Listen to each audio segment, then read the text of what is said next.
आप देख रहे हैं न्यूज़ वन इंडिया। मैं हूं आपके साथ दीपिका ओझा। स्वागत है आपका यूपी की ललकार में। चुनाव के बाद बीजेपी संगठन जहां यूपी में हार पर मंथन में जुटा हुआ है, वहीं बीजेपी सांसद साक्षी महाराज ने एक विस्फोटक दावा कर दिया है। साक्षी महाराज के मुताबिक मोदी को हराने के लिए जमकर विदेशी फंडिंग की गई है और खासकर यूपी में बीजेपी को हराने के लिए सारे संसाधन झोंक दिए गए हैं। ऐसे वक्त में जबकि जर्मन इन्फ्लुएंसर ध्रुव राठी को लेकर भी चर्चाएं हो रही हैं, उसने पूरे चुनाव में विदेश में बैठकर सोशल मीडिया पर नैरेटिव सेट किया था। साक्षी महाराज का ये दावा कहीं उससे तो जुड़ा हुआ नहीं है। क्या है साक्षी महाराज के दावे का सच, इसे समझेंगे, लेकिन इससे पहले ये रिपोर्ट देखिए। क्या लोकसभा चुनाव में विदेशी फंडिंग की गई? क्या मोदी को हराने के लिए झूठे नैरेटिव फैलाए गए? क्या यूपी में लोकसभा चुनाव में विदेशी साजिश हुई? क्या विदेशी ताकतें नहीं चाहती थी कि मोदी तीसरी बार पीएम बने? चुनाव तक जो सवाल इधर उधर से अफवाहों के तौर पर सामने आते थे, अब एक विस्फोटक दावे के रूप में सामने आए हैं। दावा किया गया है कि बीजेपी के उन्नाव से लगातार तीसरी बार सांसद बने साक्षी महाराज की ओर से। साक्षी महाराज का दावा है कि लोकसभा चुनाव में मोदी को हराने के लिए विदेशी साजिश रची गई थी और इसके लिए बड़ा फंड भी खर्च हुआ है। सुनिए साक्षी महाराज को। मोदी जी टारगेट पर रहे और चूंकि प्रधानमंत्री की कुर्सी का रास्ता उत्तर प्रदेश होकर के निकलता है, तो विदेशी ताकतों ने पूरी ताकत इसलिए झोंक दी कि अगर उत्तर प्रदेश में मोदी जी कमजोर हो जाएंगे तो फिर ये प्रधानमंत्री नहीं बनेंगे। और वाराणसी में तो सीमाएं सारी की सारी तोड़ दी थी। जिस तरह से पैसा पूरे प्रदेश में बांटा गया, मेरे जनपद में बांटा गया, आपको आश्चर्य होगा। एक छोटे से बूथ के लिए 50,000 रुपए लेकर 10 लाख रुपए तक का ऑफर। तो जिस तरह से अब ये बड़े बड़े देश भी इस बात लिए परेशान थे कि हमारे यहाँ तो दोबारा नहीं बनते, यहाँ तो तिबारा बन रहा है। तो ये मोदी और भारत विश्व का नेतृत्व करेगा, दादागिरी भारत की चलेगी। तो जिनकी दादागिरी चलती थी वो भी परेशान थे। उन्होंने भी यहाँ पैसा मुझे लगता है निवेश किया है और माननीय गृह मंत्री को इसकी जांच करानी चाहिए कि विदेशों से कितना पैसा किस माध्यम से आया जो हमारे देश को कमजोर करने के लिए लगाया गया। साक्षी महाराज हरिद्वार के श्री निर्मल पंचायती अखाड़ा पहुंचे थे, जहां उनका भव्य स्वागत किया गया। इसी दौरान साक्षी महाराज ने ये बड़ा दावा किया। वैसे भी चुनावों के दौरान भारतीय चुनाव में विदेशी दखल के आरोप लगते रहे। खासकर यूट्यूबर इन्फ्लुएंसर ध्रुव राठी को लेकर तमाम तरह की बातें हुई। पूरे चुनाव ध्रुव राठी के वीडियो लगातार आते रहे। इन वीडियोस में लगातार मोदी सरकार की नीतियों को निशाने पर लिया गया। कुछ वीडियो ऐसे भी सामने आए जिनमें तथ्यों से उलट बात की गई। वीडियो से साफ दिखाई दिया कि ध्रुव राठी आलोचना नहीं प्रोपेगेंडा फैला रहे थे। सिर्फ ध्रुव राठी ही नहीं, पूरे चुनाव के दौरान ऐसे आधा दर्जन से ज्यादा यूट्यूबर थे जिनके फॉलोवर्स मिलियंस में हैं। वो प्रोपेगेंडा फैलाने में पीछे नहीं। सवाल उठता है कि क्या साक्षी महाराज का इशारा इस ओर है या फिर ये सब कुछ साक्षी महाराज के दावे से जुड़ा एक हिस्सा भर है। जो भी हो, साक्षी महाराज का दावा चौंकाने वाला है और अगर 1% भी सच्चाई है तो ये बेहद खतरनाक संकेत भी देने वाला है, क्योंकि घर के मसलों में बाहरी दखल कभी सही नहीं होती। Bureau report, news one India. और दावे किए जा रहे हैं, मंथन किया जा रहा है, लेकिन इस बीच अब जो नतीजे रहे हैं उसको लेकर क्या कुछ आगे बीजेपी इसका आकलन निकालती है, ये तो देखने वाली बात रहेगी। लेकिन फिलहाल इस बयान पर चर्चा करते हैं। चर्चा करने के लिए हमारे साथ मेहमानों का एक खास पैनल जुड़ा हुआ है, जिनसे मैं आपका परिचय करा देती हूँ। शमशी आजाद जी जो जुड़े हुए हैं हमारे साथ, नेता हैं बीजेपी से। डॉक्टर अनुपास प्रसाद जी जुड़ी हुई हैं हमारे साथ, प्रवक्ता हैं कांग्रेस से। और डॉक्टर मोहम्मद आमीन जी जुड़े हुए हैं, पॉलिटिकल एक्सपर्ट हैं, और हमारे संवाददाता पीयूष तिवारी भी हमारे साथ दिल्ली से जुड़े हुए हैं। सबसे पहले चर्चा की शुरुआत करना चाहूँगी शमशी जी आपके साथ। शमशी जी, उम्मीद करती हूँ कि आपने इस बयान को सुना होगा जिसमें पॉलिटिकल फंडिंग जो विदेश से करने की बात कही जा रही है साक्षी महाराज की ओर से। अब इस बयान के क्या कुछ मायने निकाले जाएं, क्योंकि एक तरफ मंथन हो रहा है, दूसरी तरफ ये बयान। नमस्कार। देखिए, पहले भी भारतीय जनता पार्टी को हराने के लिए, उसको सत्ता से हटाने के लिए जिस तरीके से पीएफआई हो चाहे सिमी हो, इन तीन संगठनों का सहारा समाजवादी पार्टी और कांग्रेस पार्टी के लोग लेते रहे हैं, तो ये कोई बहुत बड़ी बात नहीं। ये कोई कही हुई बात अगर है साक्षी महाराज की, तो ये बहुत ही सत्यता के साथ उन्होंने कहा। साक्षी महाराज भारतीय जनता पार्टी के एक कद्दावर नेता है। अभी भी उन्होंने अनु टंडन जी को हरा कर जो है लोकसभा उन्होंने जो है जीती है, और उनका अगर कहना है तो निश्चित तौर पर ये समझ लीजिए कि ये गहन जांच का विषय है। किस तरीके के लोग अगर जो है भारतीय जनता पार्टी के सिर्फ पीएम मोदी को हराने के लिए विदेशों से अगर फंडिंग करा रहे हैं, पहले ये मदरसों में फंडिंग कराया करते थे, मदरसों का इस्तेमाल भारतीय जनता पार्टी के साथ किया करते थे, आज उनकी घिनौनी हरकत इतनी ज्यादा बढ़ गई है कि प्रधानमंत्री मोदी जी को हराने के लिए फॉरेन से फंडिंग की जा रही है, और कट्टरवाद को फैलाने के लिए इस तरीके का समाजवादी पार्टी और कांग्रेस पार्टी के कार्यकर्ता जो हमेशा से करते चले आए हैं, इनके ऊपर जो है राष्ट्रीय स्तर की जांच होनी चाहिए। और हम लोग जो है चाहेंगे, ये योगी सरकार और मोदी सरकार से कहेंगे भी कि सबसे पहले आप इनकी जांच कराइए, और यदि ऐसा कुछ हुआ है तो इनके ऊपर सख्त से सख्त कार्रवाई किया जाए, और इस कार्रवाई के तहत भी ऐसा कम से कम इनके ऊपर आरोप, ऐसी सजा इनको दी जाए कि दोबारा इस तरीके का प्रयोग, दोबारा काले धन का प्रयोग, दोबारा फॉरेन फंडिंग, जो इस तरीके के लोग, जब देखिए आपको कोई पैसा देता है तो आपसे मनचाहा काम करवाता है, और उसके बाद ये यही करते हैं कि अगर ये सरकार न बनती, कांग्रेस की सरकार अगर बनती, तो उसके बाद देश में किस तरीके का उपद्रव मचता है ये आपको पता है। क्योंकि बाहर जो इनके आका बैठे हैं, बाहर जो इनके रहनुमा बैठे हैं, जो चाहते हैं कि भारत को कमजोर किया जाए, भारत को बांटा जाए, भारत के टुकड़े टुकड़े किया जाए, ये जब पैसा देते हैं तो पैसा देने के बाद ये संगठन, ये पार्टी दबाव में आ जाती है। और कांग्रेस पार्टी के पास इतना पैसा कहाँ से आ गया जब इनके खातों को सरकार ने यानी सीज कर आपका दिया। कहना है कि पॉलिटिकल पार्टी को फंडिंग की गई है? पॉलिटिकल पार्टी को फंडिंग नहीं की गई है, सिर्फ समाजवादी पार्टी और कांग्रेस पार्टी को फंडिंग की गई है। बाहर से ये बड़ा प्रचार किया आरोप जाता लगा है रहे कि हैं हम, शमशी जी, बड़ा आरोप है। मैं आपके चैनल पे खुले तौर पे कह रहा हूँ, मैं चैलेंज के साथ कह रहा हूँ कि हम लोग भी बाहर गए हुए, सऊदी भी गया हूँ, दुबई भी गया हूँ, तो वहां पर इस तरीके के समाजवादी पार्टी और कांग्रेस पार्टी के जो प्रशंसक होते हैं, वो वहां पर एक जो संगठन बनाकर के वहां पर जो है मुसलमानों के खिलाफ है मोदी, और मुसलमानों के खिलाफ है मोदी। ठीक है, इसी पर मेरा एक सवाल रहेगा कि अगर आप इतने आश्वस्त है कि फंडिंग की गई है, फंडिंग की वजह से आप लोग चुनाव में ये परिणाम आप लोगों को सामना करना पड़ रहा है, तो मंथन फिर किस बात का हो रहा है? मंथन क्यों कर रहे हैं आप लोग? रिपोर्ट क्यों तैयार करवा रहे हैं? वजह तो आपने बता ही दी।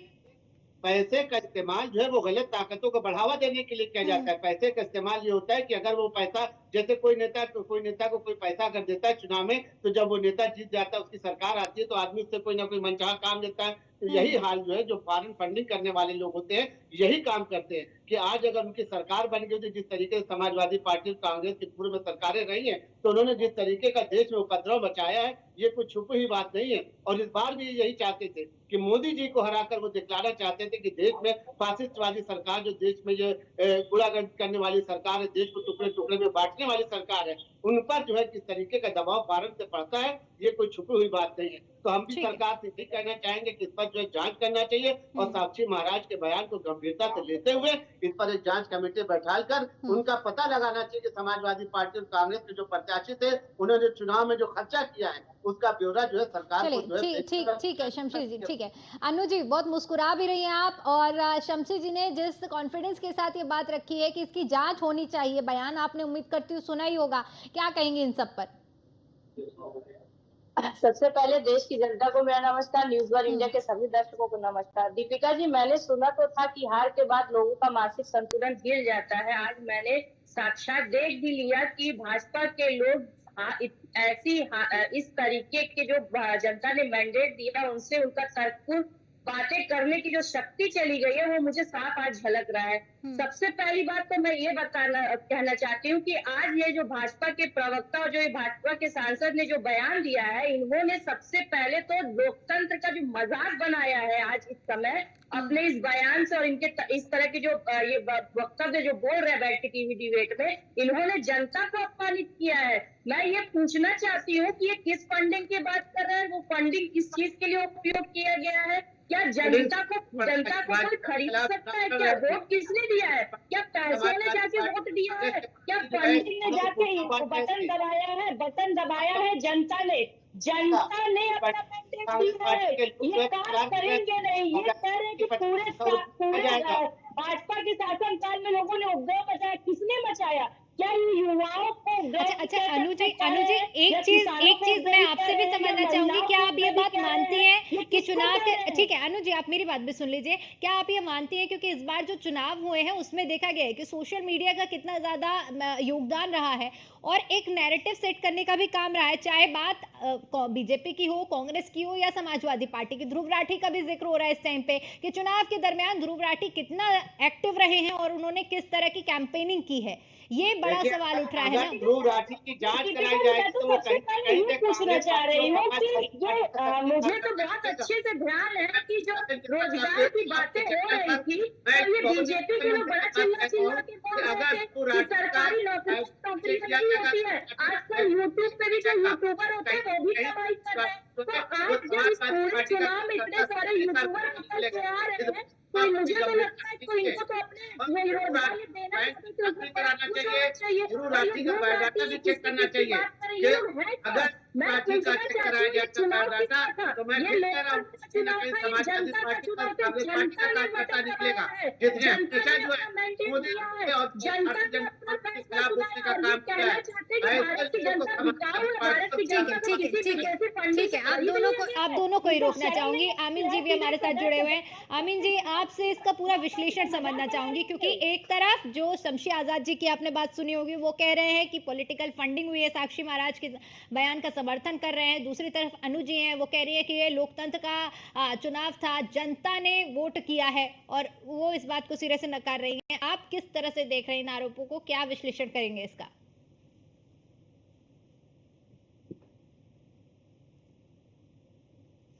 अमीन जी आप तक आवाज पहुंच पा रही है? जी मुझे आ रही है आवाज, आपको मेरी आवाज आ रही है? जी ये क्वेश्चन आपने मुझसे किया था? जी आपसे ही सवाल किया मैंने। क्या? आमीन जी क्योंकि आपने जिस तरह से शमशी जी की भी बात सुनी होगी जो जिसमें वो कह रहे हैं कि साक्षी महाराज का जो बयान है वो उसका वो समर्थन करते हैं, बिल्कुल विदेशी फंडिंग हुई है कुछ पॉलिटिकल पार्टीज को। और अनु जी का कहना है कि लोकतंत्र का पर्व था ये और जनता ने मतदान किया है। ये आरोप लगाना गलत है क्योंकि यूट्यूबर्स भी अपनी कमाई के लिए काम कर रहे हैं। फंडिंग वाली बात कहाँ से आई है?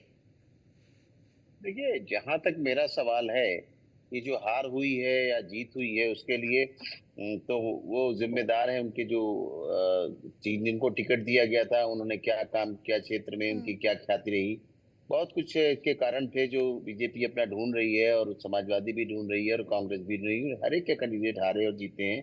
इसमें ये कहना कि विदेशी फंडिंग हुई है तो ठीक है, उनका अपना विचार है। हमारे सांसद महोदय के सीनियर मोस्ट MP हैं, तो मेरा तो ये है कि मेरा एक सुझाव यही है कि अगर इस तरह की बातें उनके समझ में आई हैं तो उनके हाथ में सत्ता है, यानी उनके हाथ में पैड है, वो सांसद हैं, वो एक चिट्ठी भारत सरकार के गृह मंत्री जी को और विदेश मंत्री जी को दोनों को लिख दें। उसकी जांच होगी और उसकी CBI भी जांच करेगी, रॉ भी जांच करेगी। हमारे पास एजेंसियां हैं जो विदेशों में भी जांच करती है इस बात की। रॉ है तो रॉ बाहर भी जांच करती है, CBI है हमारे इंडिया में जांच करती है, LIU है हमारे लोकल लेवल पे जांच करती है। सारी एजेंसियां हैं, वो एजेंसियां जब जांच करेंगी उनका तथ्य सामने आएगा उस हिसाब से उनको दंड मिला जाएगा।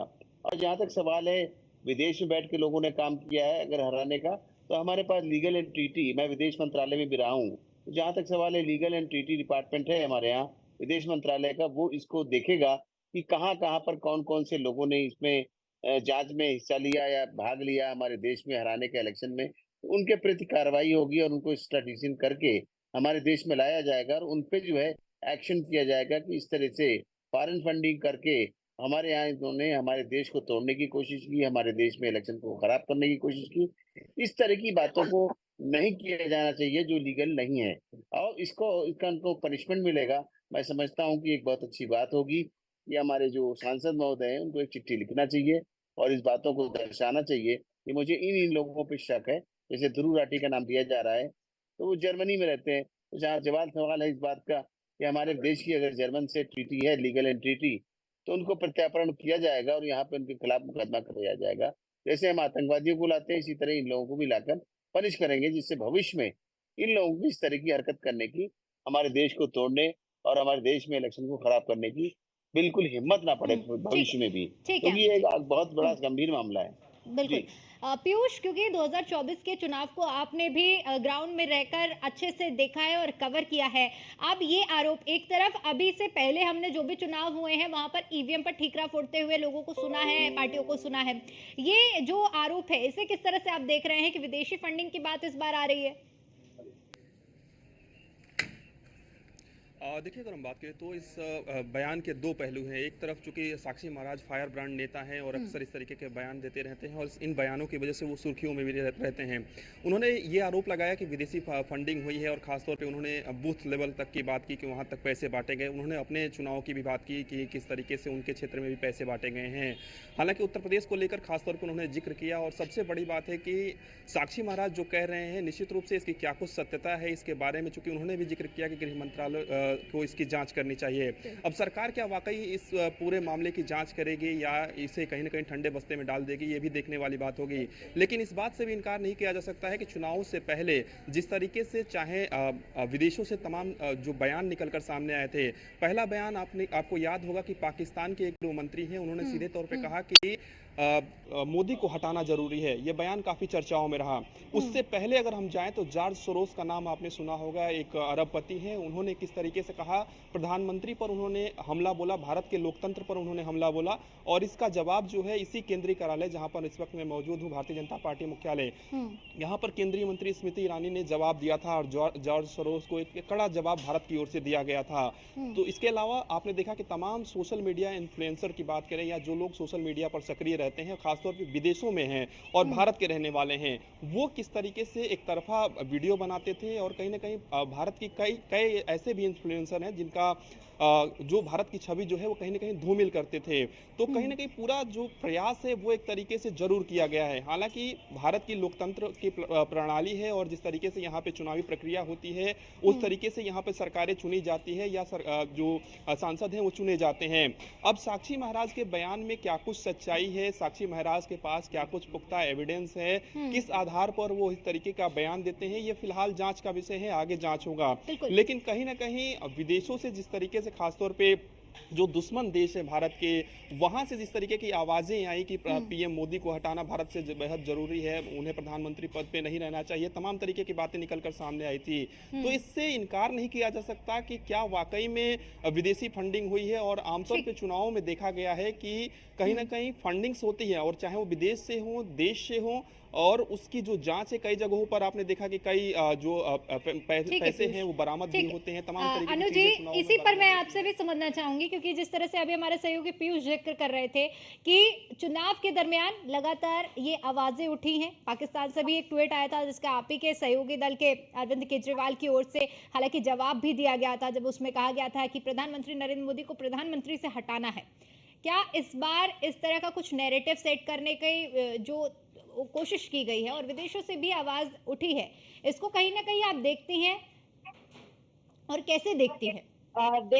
देखिए दीपिका जी, मैं एक बात पूछना चाहूंगी कि जिस तरीके से बीजेपी ने अपना पूरा कुशासन फैलाया, जो बच्चे त्राही त्राही सड़कों पे कर रहे थे, किसानों के रास्ते में जो कीलें बिछाई गई, महिलाएं जिस तरीके से परेशान थी, महंगाई से लेके हर चीज, जिस तरीके से पूरी जनता महंगाई से परेशान, भ्रष्टाचार से परेशान, और आज जब जनता ने अपना फैसला सुनाया है इनको यूपी से, क्योंकि भाई चिल्ला तो यही रहे थे कि यूपी का रास्ता दिल्ली तक पहुंचाता है। यूपी में जिस तरीके का ये लोग पूरा एक नैरेटिव सेट कर रहे थे जनवरी अनु जी, मेरा सवाल आपसे ये था कि इस तरह के नैरेटिव से क्या बीजेपी को, आपको क्या लगता है कि क्या डेंट पहुंचा है या नहीं सोशल मीडिया के जरिए, चाहे देश की बात करें या विदेशी इन्फ्लुएंसर्स की बात करें? नहीं, मैं उसी पे आ रही हूँ दीपिका जी, मैं पूरी बात उसी पे कर रही हूँ। आप मेरी बात समझने की कोशिश करिएगा, मुझे प्लीज रोकिएगा नहीं। मैं बस ये जानना चाहती हूँ कि आज जब भारत की जनता ने ये बात समझाया है कि देखो हमको रोजगार चाहिए, हमें सुरक्षा चाहिए, हमें महंगाई से मुक्ति चाहिए, हमें भ्रष्टाचार से मुक्ति चाहिए, तो आज ये लोग चिल्ला रहे हैं कि विदेशों से फंडिंग हुई और ये काले धन की बात करते हैं। मैं तो पूछती हूँ, अगर काला धन अभी भी मौजूद है तो 2016 में जब नोटबंदी के दौरान 2017 में इन्होंने पूरी भारत को लाइन में लगा दिया, कितने लोग मर गए। कह रहे थे कि 2000 का नोट में चिप लगा, जिसके पास काला धन होगा वो चिप से पकड़ा जाएगा। मैं पूछना चाहती हूँ 2000 का नोट गया कहाँ जहाँ चिप लगा था? अगर अभी भी काला धन मौजूद है तो ये लोग इतनी बड़ी नोटबंदी का जो करके लोगों ने पूरी भारत को परेशान कर दिया, कितने लोग मर गए, तो आज इसके लिए माफी मांगेगी बीजेपी? जब अगर काले धन के नाम पे इन लोगों ने इतना बड़ा क्राइम पूरे भारत को बचा दिया था, अब ये लोग कह रहे हैं, और मैं तो पूछ रही हूँ कि अगर यही सब करना था इन लोगों को तो किस बात का मंथन कर रहे हैं? भैया आप ही लोग केंद्र में बैठे हो, आप लोग राज्य में बैठे हो, करो सब जो करना है, मगर उसके बाद भी आप ये कहना चाहते हो अभी ये नेट की परीक्षा ठीक है अनु जी। आप शमशी आजाद जी क्या प्रतिक्रिया देंगे इस पर, क्या क्या कहना चाहेंगे आप? ठीक है अनु जी। तो बड़ी हंसी आती है कि ऐसे बेशर्मी के जवाब, ऐसे बेशर्मी के सवाल समाजवादी पार्टी और कांग्रेस पार्टी के लोग कैसे टेलीविजन पर पेश कर लेते हैं। इनकी शर्म, इनकी आंखों का पानी मर गया किस तरीके का। एक मिनट बोल लेने दीजिए, आपका नंबर आएगा तो आप अनु जी सुन लीजिए, आप जवाब सुन लीजिए, इस आपको पर्याप्त समय मिला है अनु जी। अब शमशी जी की बात सुन लीजिए। आप थोड़ा खामोश है। हमको पता है कि आप किस मानसिकता की है, कि आपके अंदर धैर्य नहीं है, आप किसी को सुनना नहीं चाहती। जब आप जनता की बात नहीं सुन सकती तो भाजपा के प्रवक्ता की बात कहाँ से सुनेंगी? थोड़ा सा धैर्य रखिए। आप महिला, मैं आपकी बातों का सम्मान करता हूँ। आप महिला अनु जी जवाब सुन लीजिए, जवाब सुन लीजिए, सभी को बराबर का समय मिलना चाहिए, बात पूरी होने दीजिए। शमशी जी आप अपनी बात रखिए। जब इनकी बारी आए तब बोले। तो मैं यही कह रहा था कि जब जनता के बीच में जाने की बात आती है तो ये लोग किनारे बैठे रहते हैं, तब अपनी गाड़ियों में बैठे रहते हैं, एसी घरों में बैठे रहते हैं, विदेशों में बैठकर राजनीति करते हैं। जब भी हुआ, जब भी देश में पीएफआई की बात निकली, जब भी देश में सिमी की बात निकली, तो कहीं न कहीं से इनका संगठन का तार जो है समाजवादी पार्टी के लोगों से जुड़ा मिला, कांग्रेस पार्टी के नेताओं से मिला। तो आज अगर फंडिंग की बात हो रही, मैं पूछता हूँ कि इनके पास इतने पैसे कहाँ से आए? ये तो जांच का विषय है, और इस पर जांच कहीं न कहीं भारतीय जनता पार्टी बहुत जल्द कराएगी कि जिस तरीके से कांग्रेस पार्टी और समाजवादी पार्टी ने पैसे बांटे हैं जनता में, जिस तरीके से उन्होंने घर घर जाके पैसे बांटे हैं, चुनाव आयोग को जिस तरीके से धोखा दिया गया, जिस तरीके से अंधेरे में रखा गया, तो कहीं न कहीं ये भी जांच का विषय है कि आज इनके हाथ में सत्ता न आने के बाद इनकी जो बौखलाहट दिख रही है, अगर कहीं ये सत्ता में आ जाते तो ये समझ लीजिए कि आज जो देश में अमन चैन बना हुआ है, यही विदेश के लोग भी चाहते हैं कि जो भारत में जो अमन चैन बना हुआ है, जो हिंदू मुस्लिम एकता बनी हुई है, जो देश जो विकास के रास्ते पे चल रहा है। ठीक है शमशी जी, एक छोटी सी प्रतिक्रिया अमीन जी आपसे भी, और उसके बाद क्योंकि समय कम है, बहुत छोटी सी प्रतिक्रिया अमीन जी आपकी भी चाहेंगे। इन सब की बातें तो मैं सुन रहा था, लेकिन उस समय हमारा इलेक्शन कमीशन भी, जैसे मैं डायरेक्टर रह चुका हूँ इलेक्शन कमीशन ऑफ इंडिया का, तो उस समय हमारे ऑब्जर्वर वहाँ घूम रहे थे। अगर इस तरीके की इनको गतिविधियां दिख रही थी तो इन लोगों को कंप्लेन करना चाहिए था। जहाँ तक सवाल है, हमारे देश की जनता को इस तरह किसी भी पार्टी को बदनाम करने की आवश्यकता नहीं कि वो हमारे देश की जनता जो है या वोटर्स हमारे यहाँ बिका हुए हैं। उनके एक आदर्श है और वो देश के लिए करते हैं, देश के हित के लिए करते हैं। और जहां तक सवाल है जांच का विषय है, इसको उनको चाहिए इस मुद्दे को पार्लियामेंट में उठाएं और गृह मंत्री के साथ, विदेश मंत्री के साथ उठाएं, जिससे कि जांच का खुलासा हो सके और भविष्य में इस तरह की गतिविधियां न की जा सके हमारे भारत में, और इसकी सुरक्षा को कोई ठेस ना पहुंचे। धन्यवाद। बहुत बहुत शुक्रिया आप सभी का हमारे साथ चर्चा में जुड़ने के लिए और अपना कीमती समय हमें देने के लिए। तो सरकार बन चुकी है और सरकार की कार्यप्रणाली कार्य भी शुरू हो चुका है, लेकिन इन सब के बीच में 2024 के जो नतीजे रहे हैं, अब उसको लेकर जहां एक तरफ मंथन हो रहा है तो वहीं दूसरी तरफ दावे भी हो रहे हैं, और अब इन दावों में कितनी सच्चाई है ये तो आने वाले समय में ही पता चलेगा। लेकिन फिलहाल के लिए इतना ही। बाकी तमाम बड़ी खबरों के लिए देखते रहिए न्यूज़ 1 इंडिया। नमस्कार।